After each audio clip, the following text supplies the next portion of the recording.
Hi, everyone. Welcome to another special episode, and I'm your host, Lawrence Christoffels.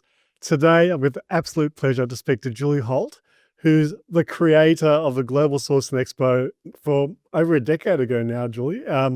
Let's tell the audience a bit about Global Sourcing Expo.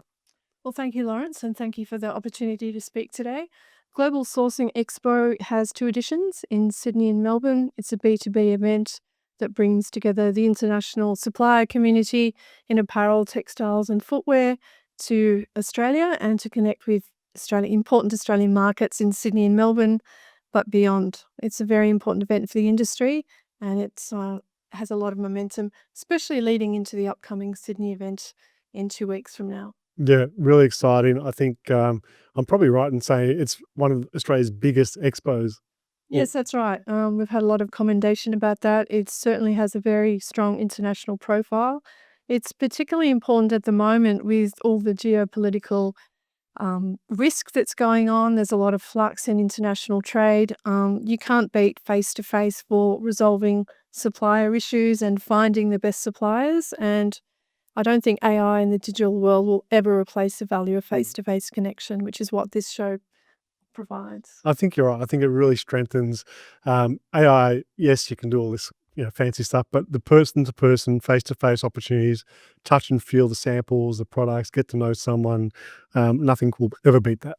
That's right. It's certainly moved from the sourcing decision, I think, has certainly moved from price based to, I guess, trust based and finding suppliers, hoping for long term partnerships where you can build a really strong, resilient supply chain and talk through, I guess, risk scenarios together and mitigate for those. It's really all about trust. And that's what this show offers, certainly a chance to find suppliers that you connect with and your values are aligned and, that you trust, that you can do business together profitably for hopefully, some significant amount of time. So, Julie, one of the biggest advantages of Global Sourcing Expo that you've created is the diversity of the countries represented there. Can we talk a little bit about that? Sure. This year in Sydney, it's the fourth edition. It's a biannual show now. It's the fourth edition in Sydney. It's by far the biggest yet that we've had in Sydney. We've got very strong pre-registration from the visitor side, but from the supplier side, we've got by far the biggest participation we've ever had. We've got major pavilions from Thailand, India, Bangladesh, Indonesia, and South Africa. And beyond South Africa, in fact, we've got representation from Pan Africa. We've got quite a number of African countries participating as part of a combined African pavilion. But we also have real strength with strong suppliers from other countries such as Japan and the United States and the UK. Yeah, wonderful. I think, one of the things that we spoke about just before was the change and transformation of suppliers and what they're looking for. And they're also looking not just the trust and the personal relationships, but they need to have diversification more and more so these days. That's right. When I first started the show, the focus was entirely really on India and China. It's certainly changed very much since then. The China plus one strategy, which is commonly referred to in the media, is a real thing.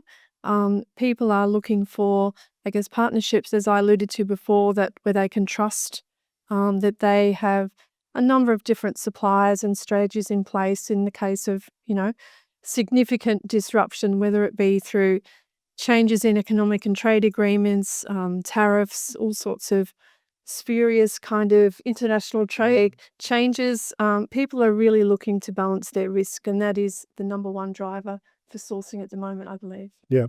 Well, that's a great segue to my next question, Julia, because one of the things that I'm so impressed with is the knowledge and the learning that people can get from attending the expos. It's not just seeing the products and meeting the exhibitors, but you've got a whole program of educational right throughout the whole event. That's right. We really have ramped up the education program. We've always had a very well attended global sourcing seminar program, which originated with the Melbourne edition, more than a decade ago.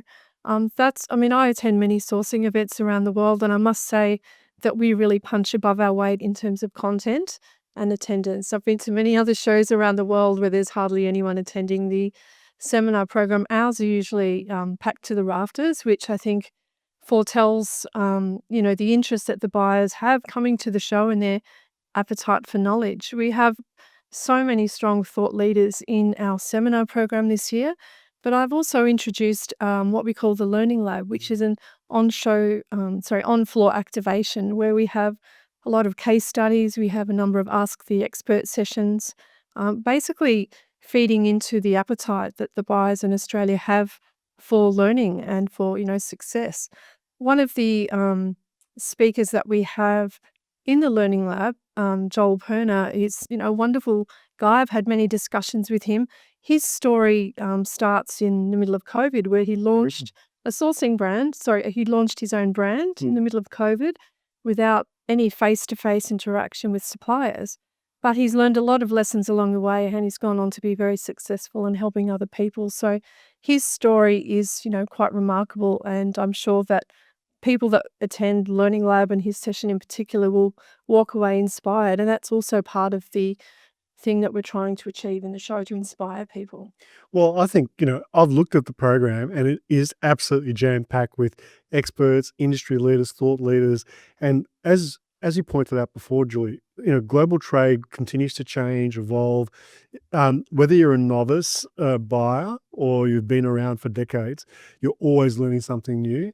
And the program, it's worth its weight in gold. Normally you'd be paying for this type of education. Yes. We also have a masterclass, which, is a paid for event, but that sort of is a deep dive into one of the topics in the seminar program. And we're looking to build that out as well in future. We do have so much content that I just can't fit everyone in. So I'm already very well advanced with the content program for the Melbourne edition coming up in November. So, basically the great opportunity with Global Sourcing Expo that it brings together, connection and knowledge and content, and people can learn from each other. They can learn from the thought leaders attending the seminar program, but it's also those informal discussions that may occur between, exhibitors and visitors, where people just have a chance to learn in a face-to-face setting that you just don't get online. So, Julie, to wrap up, I know you've got so much things going on. It's exciting, a few weeks away, and everyone's pumped about the expo coming up in Sydney. Can you tell me, as you said before, you travel the world with sourcing expos. What are some of the challenges and opportunities that are facing global sourcing these days? Well, I think we could probably distill the main trends into, two or three. Obviously, everyone's aware of the AI disruption. So that, I think that makes sourcing, this might be a little bit contentious, but I think it can make it more challenging. And so that's why I think the show provides a great platform for people to kind of learn about potential partners, how they're engaging with AI, how they can kind of combine the communication with design, sampling, just talking through different possibilities together. So I think for some countries are perhaps more advanced with the use of AI than others. So that's one of the challenges that comes through with, I guess, supplier sourcing. And that's where, those conversations can be had at the show to sort of understand how both parties can use AI effectively. I think supply chain, which we've touched on before, the diversification is a really important piece because of the disruption that I alluded to before. So, having the involvement of, a massive region of the world, Africa, is Huge. phenomenal. Yeah. Because with the Pan-African kind of continental trade agreement, there's a whole lot of pieces in that relate to the supply chain, and there's just huge opportunities. There's such diversity across Africa. We talk about the diversity across many other countries, but, we are still very in the early stages of sourcing significantly from Africa in apparel, and yet many countries in Africa are major exporters to other, I guess, Western markets and other markets throughout the world. So I think the Africa opportunity is a great piece of the show. We are really, really trying to grow the Africa-Australia trade corridor with apparel and textiles. The other thing is that the final big change, I think, that we are sort of speaking to through the show and the content program is that, sustainability, when I first started the show, it was really just a catchphrase.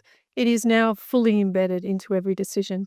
It's central to sourcing. It's responding to, I guess, consumer demand, but also regulation. So it's a central piece. and we cover that very substantially through the content program. And we certainly also try to showcase many companies that exhibit in the show that are exemplars with their sustainability practices.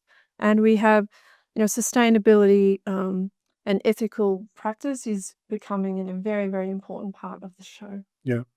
Well, I think from the Australia perspective, as a country, we've got a relatively small population, a big geographical space to challenge supply chain. I think there's also been a shift towards having more suppliers, maybe smaller quantities, and having a larger SKU range as well. So the buyers are really hungry for new products all the time. Unfortunately, the manufacturing sector in Australia, as we know, isn't as strong as overseas. But we've got so many great products coming from all the regions, as you mentioned, Africa, subcontinent, Asia, all around the world. And it's just amazing to have them basically literally at your fingertips in these events. And you've got Sydney coming up 16th to 18th of June, then followed up in Melbourne between the 17th and 19th of November. So, I've spoken to some of the exhibitors before last year, and they love it. It gets them the chance to really speak to the Australian people and the buyers. Thank you very much. And also would like to sort of commend all of our show partners, including Import Export TV. You do a phenomenal job, really have extended the reach and amplified the important messages that the show tries to communicate.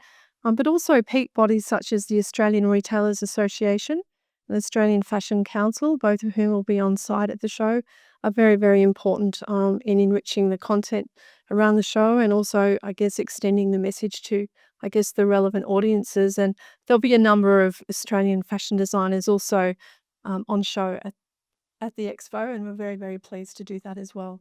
Great. Well, the way I'll explain it to people I speak to, it's literally just bringing the world to you in these two events, and it is sustainable. You don't have to fly, you don't have to travel. You've got hundreds of exhibitors literally right there, ready to talk to you. So, congratulations, Julie! Amazing work yet again in 2026. Can't wait to be there in Sydney in a few weeks' time, and I'm sure you'll get a chance to do a quick interview. You always rushed off your feet, but I'd love to chat with you at the event as well. No, you're very welcome, and it's a delight to work with you. And thank you very much for sharing the message of the show. And in part, many of the show partners, sponsors, and exhibitors, and your knowledge in the global trade space is also a nice kind of byproduct of our relationship. So thank you very much. Our team is phenomenal. We call ourselves a very small but mighty team. The team, we're in the final stages of preparation, and we're all as excited as we ever are for the show to come on 16th to 18th of June. Not far away at all. No, can't wait. And yeah, congratulations again. We love being part of it, and we will see all of you there. I know all the viewers here are involved with global trade, so you just need to be at Global Sourcing Expo in Sydney, and then back in November again in Melbourne as well. So thanks, Julie. We'll see you there. You're welcome. Thank you.